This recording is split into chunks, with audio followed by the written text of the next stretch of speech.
یہ آبجو کی روانی، یہ ہم کناری خاک، میری نگاہ میں نہ خوب ہے یہ نظارہ، ادھر نہ دیکھ ادھر دیکھ اے جوان عزیز، بلند زور دروں سے ہوا ہے فوارہ۔ اس مختصر نظم میں علامہ اقبال نے ایک پیش پا افتاد مضمون سے اپنے نظریے کی تائید کی ہے۔ بظاہر نہر اور فوارے کا موازنہ ہے، لیکن ان دو شعروں میں اقبال نے بات پتے کی ہے۔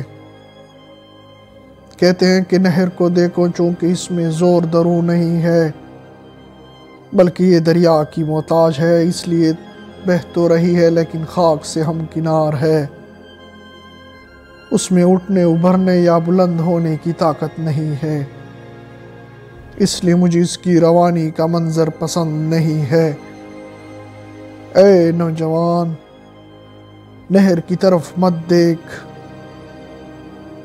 فوارے کی طرف دیکھ، بظاہر نہر کے طول کے مقابلے میں بہت چھوٹا ہے، لیکن اس کے دل میں امنگ ہے، ابھرنے کی طاقت ہے، اس لیے بلندی کی طرف مائل ہے، جو کہ اقبال کے رائے میں اسلام انسان کو ابھرنے اور بلند ہونے کی تعلیم دیتا ہے، اس لیے ان کو ہر وہ شے پسند آتی ہے جس میں بلندی کا رنگ نظر آتا ہے۔